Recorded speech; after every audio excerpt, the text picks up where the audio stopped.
Está começando o Chá da Tarde, na UniFCV. Uma colher de chá para os seus estudos. Olá, seja bem-vindo ao primeiro podcast Chá da Tarde da UniFCV. Hoje nós vamos falar sobre patrimônio cultural. E para discorrer sobre esse assunto, nós convidamos a professora mestre Priscila Kutni Armelin. Seja bem-vinda, professora. Ela que é doutoranda em Direito pela FADISP, possui graduação e mestrado em Direito pela UEM, é membro da Comissão da Educação Jurídica OAB Paraná, conselheira na OAB Maringá, advogada inscrita na OAB Paraná, professora de pós-graduação e graduação, inclusive coordena o curso de Direito aqui na UniFCV e também os tecnólogos de serviços jurídicos e notariais, serviços penais, segurança privada e segurança pública. Meu Deus, quanta coisa!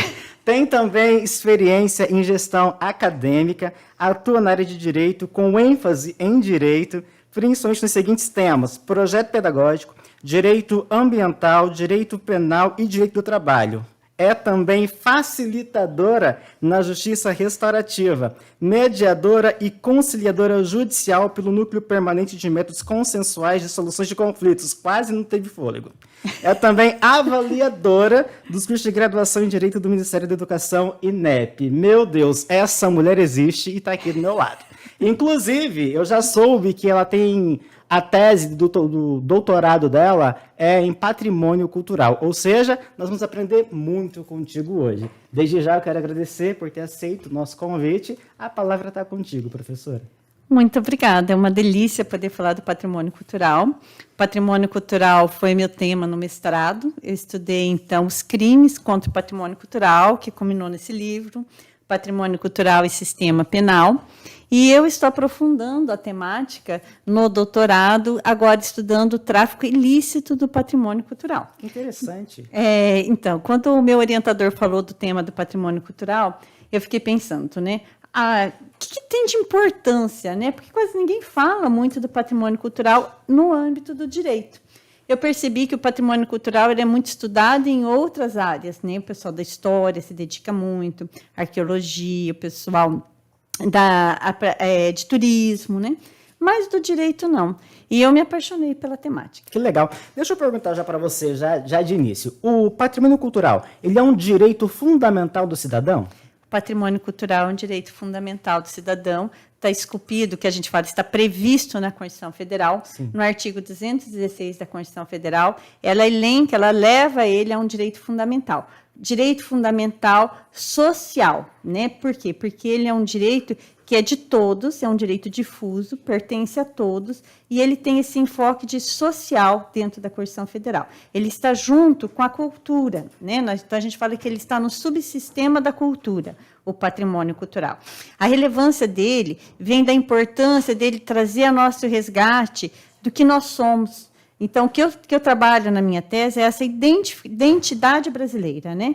Quando eu estou lá fora e lembro alguma coisa, por exemplo, você vê o carnaval, lá no Rio de Janeiro, a pessoa ela se identifica como brasileira, e o carnaval é um patrimônio cultural e material.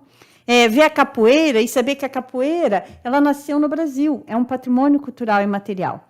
Você vê um quadro da Tarsila do Amaral e fala assim, essa é uma brasileira, porque você se identifica, sou eu, é meu povo. Então, o patrimônio cultural traz essa força de identidade.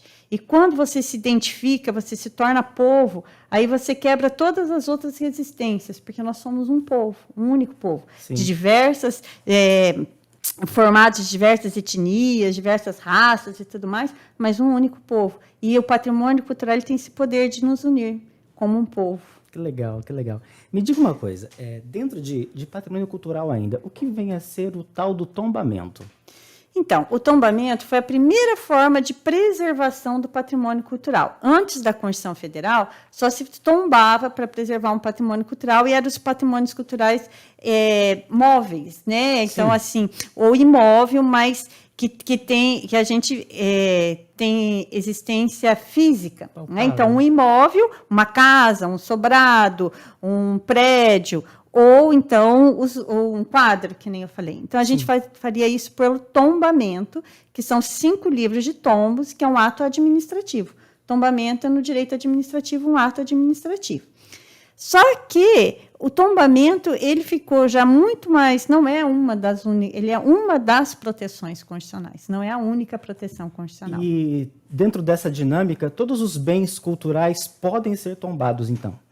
Então, os bens imateriais, não os materiais, né? Os materiais é pelo tombamento, mas os imateriais, que nem eu falei, carnaval, a capoeira, outras, por exemplo, discussões que a gente tem sobre um saber, o queijo de Minas, como que se faz um queijo de Minas, né? Uhum. Então, esse é um saber que não pode ser tombado. Como você tomba isso, se registra no livro, você vai colocar no tombamento, não dá. Sim. Então, ele é registrado.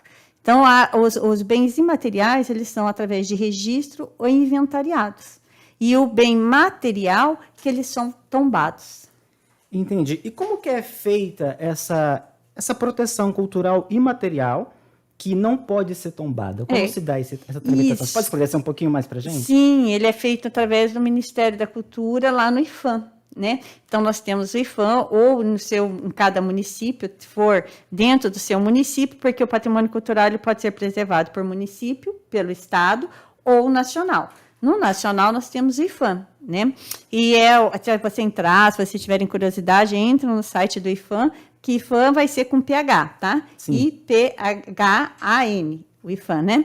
E é muito bacana, porque nós temos vários materiais registrados, inventariados, e a gente começa a descobrir muitas coisas bacanas da nossa identidade cultural. Bastante. Agora, a pergunta que não quer calar. E se é que existe, quem de fato é o proprietário do patrimônio cultural? Então, o patrimônio cultural, quando ele é privado, é o seu proprietário mesmo. Por exemplo, se eu tenho um quadro que ele é tombado, é um castiçal que ele foi tombado, né? Por exemplo, da igreja, é da igreja, né? Aquele lá vai ser se eu tiver um quadro famoso, é meu. Sim. Né? Então, eu tenho a propriedade dele. Só que ele é um bem, patrimônio cultural, que ele é de todos. Então, ele tem uma relevância nacional. E essa relevância de ser de todos, traz nele, acompanha ele, uma outra propriedade, que é a propriedade coletiva.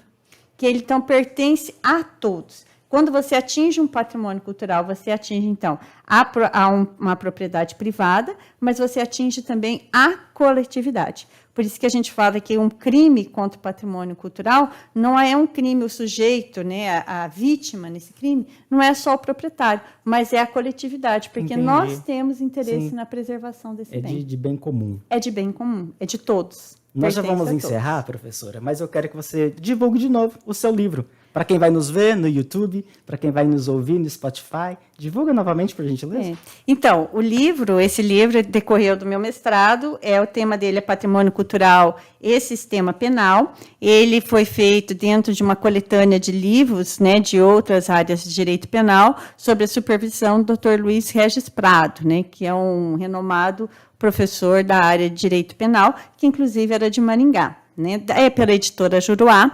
A obra ela já tem há um tempo, né? Ela foi lançada já em 2008 e ela já está para ser atualizada.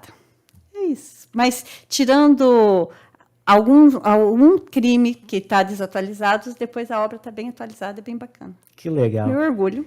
E você que nos ouviu, nos assistiu, caso tenha gostado, deixa seu like, por favor. Compartilha, envia esse vídeo para o máximo de pessoas que você puder, compartilha no Spotify, coloca na sua playlist e não deixe de seguir a UniFCV nas suas redes sociais. No YouTube, se inscreve no canal, no Instagram, segue lá, também o nosso blog, nos siga lá no Facebook. A gente aguarda você no próximo episódio.